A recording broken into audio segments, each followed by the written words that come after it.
দোয়ার মেহফিল, ভিডিওটা ছেড়ে দিই। আসসালামু আলাইকুম। আমি ভিডিও করি না। ওয়ালাইকুম আসসালাম। ভাই, আজকে আমাদের ফুরফুরা শরীফের পীরজাদা আব্বাস সিদ্দিকীর বাড়িতে আজকে 1 জানুয়ারি বলে আজকে দোয়ার মেহফিল করেছে। তো এখানে বিরিয়ানি রান্না হচ্ছে। কয় হাঁড়ি হচ্ছে? 1 2 3 4 1 2 3 4 5 6 7 8 9 10 11 12 13 হাঁড়ি বিরিয়ানি হচ্ছে। তো আপনারা আসবেন, যারা ভাইজানের যারা ভক্ত আপনারা অবশ্যই আসবে, যেহেতু আজকে এখানে দোয়ার মেহফিল। কখন? দুপুরের দিকে নাকি? 10টা থেকে কয়টা?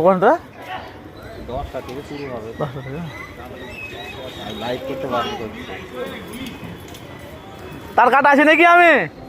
আমি যেখানে ভিডিও করি না। আসসালামু আলাইকুম। ভালো, আমার ফিউজ উড়া নেই বুঝলে তো, আমার ফিউজ লাগানো আছে।